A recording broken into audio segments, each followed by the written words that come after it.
Good morning. James Green tells about a friend of his named Jason, who when he was 22 years old, he went over to go see his next door neighbors who just got back from a month-long safari in Africa.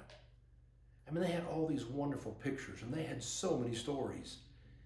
And the more stories they told, the more he felt like he was hearing a voice say, "Come to Africa." It's something he had always wanted to do, but he'd always been so afraid. But the more he listened to these stories, the more something stirred in his soul, and he decided it was something he had to do. Even though he was afraid, the fear of not going, the fear of regret of not going, was greater than the fear of going. He decided to check into it. He started making calls. He found it was not as expensive as he thought it would be. It was still expensive, but he made a reservation. He made a commitment. And he started saving his money and making his payments. And 15 months later, he was on a flight to New York City where he'd fly from New York to Rwanda to begin this safari. He was scared to death. He was 23 years old. He'd be all by himself, meeting up with this group in Africa, and there they'd be going along. I mean, what was he going to see? What would happen to him? What if something really did happen to him? Who would care? He didn't know anybody on this safari. No, he was very anxious and afraid. But in spite of it all, he decided to go. And over these next 2 weeks, they would go to Mount Kilimanjaro and then to the Serengeti Plain. He would see elephants and lions and zebras. It was incredible. Everything that he hoped it would be. But it was in the third week that he was gone that they went to a place that was called the Barenge Mountains.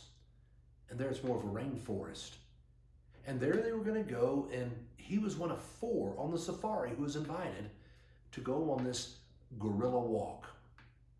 What happened was they got up early one morning, they began hiking up this mountain through all this jungle. And by the end of the day, they arrived at this metal corrugated little hut.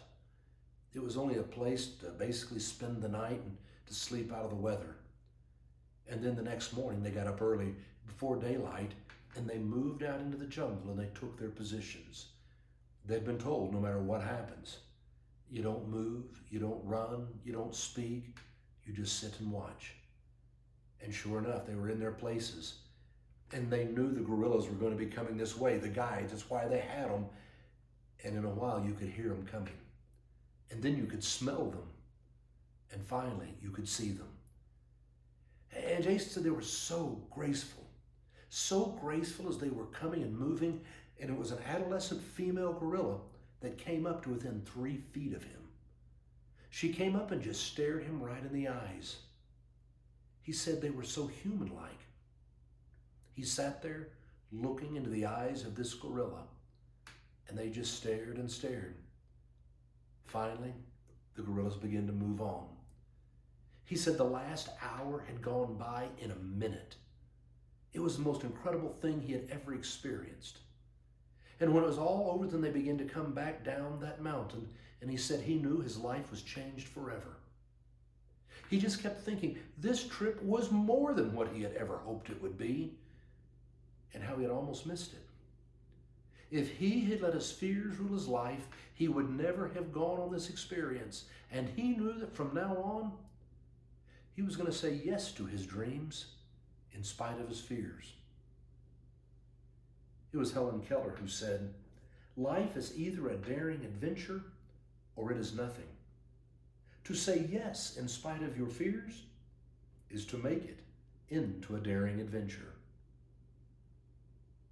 Never underestimate what it was like for Peter and Andrew, James and John, when Jesus came by and said, "Come, follow me." To make the decision to follow Jesus into an uncertain future.